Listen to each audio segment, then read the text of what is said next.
जय श्री कृष्ण। चतुर्दशाधिकशततमोऽध्यायः। धृतराष्ट्र के गांधारी से 100 पुत्र तथा एक कन्या की तथा सेवा करने वाली वैश्य जाति युवती से युयुत्सु नामक एक पुत्र की उत्पत्ति। वैशंपायन जी कहते हैं, जन्मेजय, तदनंतर धृतराष्ट्र के उनकी पत्नी गांधारी के गर्भ से 100 पुत्र उत्पन्न हुए। धृतराष्ट्र की एक दूसरी पत्नी वैश्य जाति की कन्या थी, उससे भी एक पुत्र का जन्म हुआ। यह पूर्वोक्त 100 पुत्रों से भिन्न था। पांडु के कुंती और माद्री के गर्भ से 5 महारथी पुत्र उत्पन्न हुए। वे सब कुरुकुल के संतान परंपरा की रक्षा के लिए देवताओं के अंश से प्रकट हुए थे। जन्मेजय ने पूछा, द्विजश्रेष्ठ, गांधारी से 100 पुत्र किस प्रकार और कितने समय में उत्पन्न हुए, और उन सब की पूरी आयु कितनी थी? वैश्य जातीय स्त्री के गर्भ से धृतराष्ट्र का वह एक पुत्र किस प्रकार उत्पन्न हुआ? राजा धृतराष्ट्र सदा अपने अनुकूल चलने वाली योग्य पत्नी धर्मपरायणा गांधारी के साथ कैसा बर्ताव करते थे? महात्मा मुनि द्वारा शाप को प्राप्त हुए राजा पांडु के वे 5 महारथी पुत्र देवताओं के अंश से कैसे उत्पन्न हुए? विद्वान तपोधन, ये सब बातें यथोचित रूप से विस्तार पूर्वक कहिए। अपने बंधुजनों की यह चर्चा सुनकर मुझे तृप्ति नहीं होती। वैशंपायन जी कहते हैं, राजन, एक समय की बात है। महर्षि व्यास भूख और परिश्रम से खिन्न होकर धृतराष्ट्र के यहाँ आए। उस समय गांधारी ने भोजन और विश्राम की व्यवस्था द्वारा उन्हें संतुष्ट किया। तब व्यास जी ने गांधारी को वर देने की इच्छा प्रकट की। गांधारी ने अपने पति के समान ही 100 पुत्र मांगे। तदनंतर समयानुसार गांधारी ने धृतराष्ट्र से गर्भ धारण किया। 2 वर्ष व्यतीत हो गए। तब तक गांधारी उस गर्भ को धारण किए रही, फिर भी प्रसव नहीं हुआ। इसी बीच में गांधारी ने जब यह सुना कि कुंती के गर्भ से प्रातःकालीन सूर्य के समान तेजस्वी पुत्र का जन्म हुआ है, तब उसे बड़ा दुख हुआ। उसे अपने उदर की स्थिरता पर बड़ी चिंता हुई। गांधारी दुख से मूर्छित हो रही थी। उसने धृतराष्ट्र की अनजान में ही महान प्रयत्न करके अपने उदर पर आघात किया।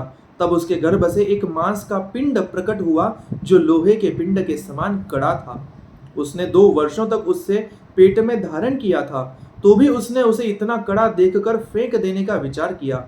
इधर यह बात महर्षि व्यास को मालूम हुई, तब वे बड़ी उतावली के साथ वहां आए। जब करने वालों में श्रेष्ठ व्यास जी ने उस मांस पिंड को देखा और गांधारी से पूछा, तुम इसका क्या करना चाहती थी? और उसने महर्षि को अपने मन की बात सच सच बता दी। गांधारी ने कहा, मुने, मैंने सुना है कुंती के एक ज्येष्ठ पुत्र उत्पन्न हुआ है, जो सूर्य के समान तेजस्वी है। यह समाचार सुनकर अत्यंत दुख के कारण मैंने अपने उदर पर आघात करके गर्भ गिराया है। आपने पहले मुझे ही 100 पुत्र होने का वरदान दिया था, परंतु आज इतने दिनों बाद मेरे गर्भ से 100 पुत्रों की जगह यह मांस पिंड पैदा हुआ है। व्यास जी ने कहा, सुबल कुमारी, यह सब मेरे वरदान के अनुसार ही हो रहा है।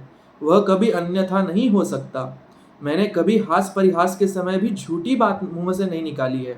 फिर वरदान आदि अन्य अवसरों पर कही हुई मेरी बात झूठी कैसे हो सकती है? तुम शीघ्र ही 100 मटके यानी कुंड तैयार कराओ और उन्हें घी से भरवा दो। फिर अत्यंत गुप्त स्थानों में रखकर उनकी रक्षा की भी पूरी व्यवस्था करो। इस मांस पिंड को ठंडे जल से सींचो। वैशंपायन जी कहते हैं, जन्मेजय, उस समय सींचे जाने पर उस मांसपिंड के 100 टुकड़े हो गए। वे अलग अलग अंगूठे के पोरुवे बराबर 100 गर्भों के रूप में परिणत हो गए। राजन, काल के परिवर्तन से क्रमशः उस मांसपिंड के यथायोग्य पूरे 101 भाग हुए। तत्पश्चात गांधारी ने उन सभी गर्भों को उन पूर्वोक्त कुंडों में रखा।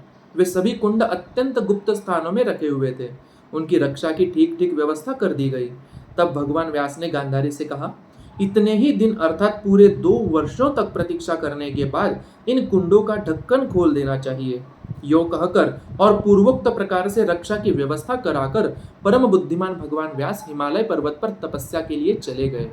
तदनंतर 2 वर्ष बीतने पर जिस क्रम से वे गर्भ उन कुंडों में स्थापित किए गए थे, उसी क्रम से उनकी में सबसे पहले राजा दुर्योधन उत्पन्न हुआ। जन्म काल के प्रमाण से राजा युधिष्ठिर उससे भी ज्येष्ठ थे। दुर्योधन के जन्म का समाचार परम बुद्धिमान भीष्म तथा विदुर जी को बताया गया।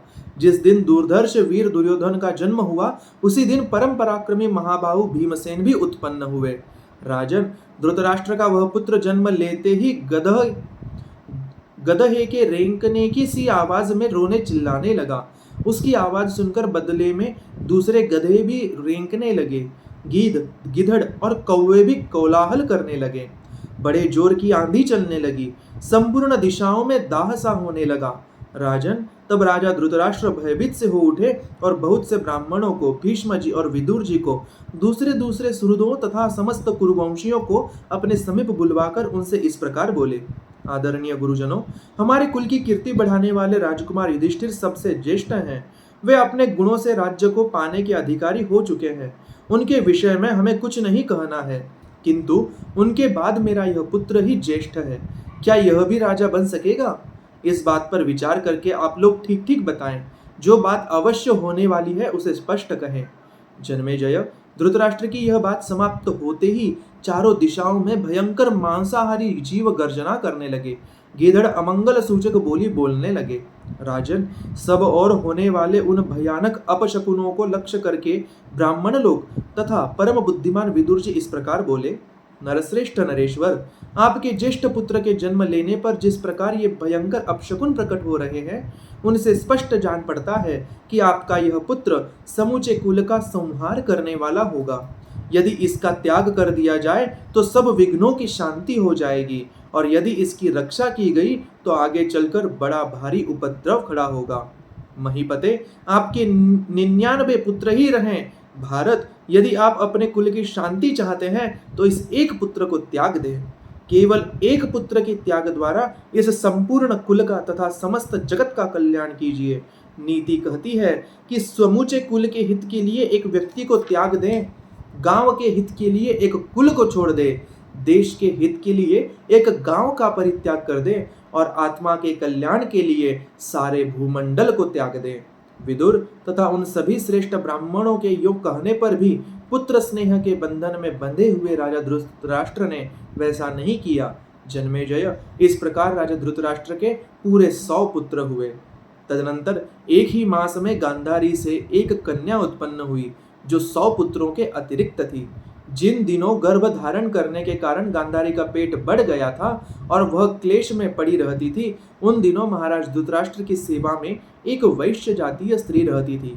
राजन, उस वर्ष धृतराष्ट्र के अंश से उस वैश्य जातीय भार्या के द्वारा महायशस्वी बुद्धिमान युयुत्सु का जन्म हुआ। जन्मेजय, युयुत्सु करण कहे जाते थे। इस प्रकार बुद्धिमान राजा धृतराष्ट्र के 100 वीर महारथी पुत्र हुए। तत्पश्चात एक कन्या हुई जो 100 पुत्रों के अतिरिक्त थी। इन सब के सिवा महातेजस्वी परम प्रतापी वैश्य पुत्र युयुत्सु भी थे। इस प्रकार श्री महाभारत आदि पर्व के अंतर्गत संभव पर्व में गांधारी पुत्रोत्पत्ति विषयक 114वां अध्याय पूरा हुआ।